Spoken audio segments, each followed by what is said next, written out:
Bonjour, dans cette vidéo, nous allons voir comment simplifier des produits. Pour comprendre ce cours, il faut se souvenir de deux règles importantes. La première, on peut l'illustrer par l'exemple suivant. 3 fois 7, c'est égal à 7 fois 3. On ne change pas la valeur d'un produit lorsqu'on change l'ordre des facteurs. On appelle ça la commutativité. On dit que la multiplication est commutative.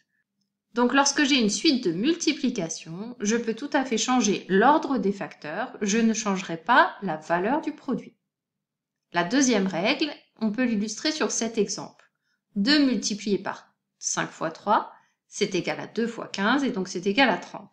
Mais on retrouve la même valeur lorsqu'on calcule 2 fois 5 fois 3, c'est-à-dire lorsqu'on commence par multiplier les deux premiers facteurs. 2 fois 5, 10, fois 3, 30.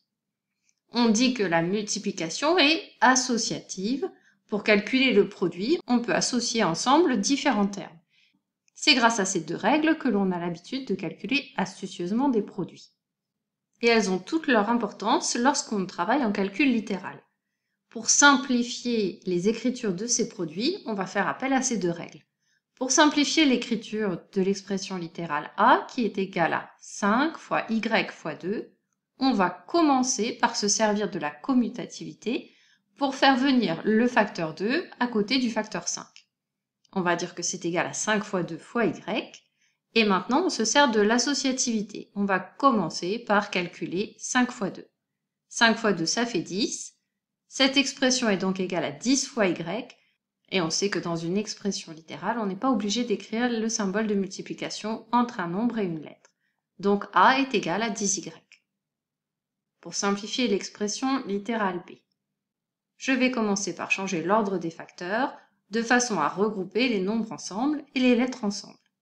J'utilise ensuite l'associativité, je vais calculer le produit des nombres ensemble.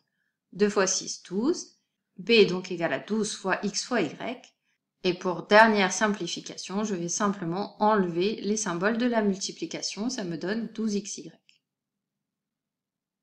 Pour l'expression littérale C, je commence par regrouper les nombres ensemble et les lettres ensemble. Puis je calcule le produit de 3 par 10, ça me donne 30. Et x multiplié par x, j'ai une notation pour écrire ce produit. Je peux l'écrire x au carré. Et enfin, comme dernière simplification, je peux retirer le signe multiplié. C'est la fin de ce cours sur les simplifications de produits. Tu peux t'entraîner sur des exercices et des jeux de la classe virtuelle qui est en description de cette vidéo. À bientôt!